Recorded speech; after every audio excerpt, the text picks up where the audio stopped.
গৌড়বঙ্গ বিশ্ববিদ্যালয়ের দ্বিতীয় বর্ষের চতুর্থ সেমিস্টারে ছাত্রছাত্রী এনইপির আন্ডারে যারা পরীক্ষা দিচ্ছ তাদের এই সেমিস্টারে কটি পেপার পড়তে হবে এবং কত নম্বরে পরীক্ষা হবে তা আজকের এই ভিডিওতে আমি তুলে ধরবো, তাই শেষ অবধি ভিডিওটি দেখো। তোমাদের মেজর পেপার যাদের যাদের রয়েছে যে বিষয়ে, কারো বাংলা হলে বাংলা, কারো ইংরেজি হলে ইংরেজি, কারো ইতিহাস হলে ইতিহাস, কারো দর্শন হলে দর্শন, যার যে বিষয় রয়েছে সেই বিষয়ের দুটি পেপার পড়তে হবে, যথাক্রমে MC6 এবং MC7।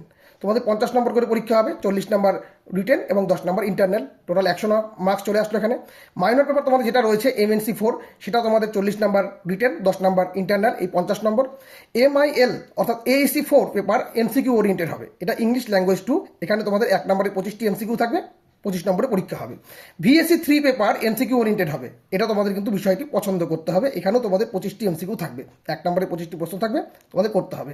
আর IAPC প্রজেক্ট, এটা 25 নম্বরে হবে। এই টোটাল 225 তোমাদের পরীক্ষা হবে। তো এই ছিল তোমাদের সিলেবাস, তোমরা সিলেবাস জেনে গিয়েছো, এবার মনোযোগ সহকারে পড়াশোনা শুরু করে দাও।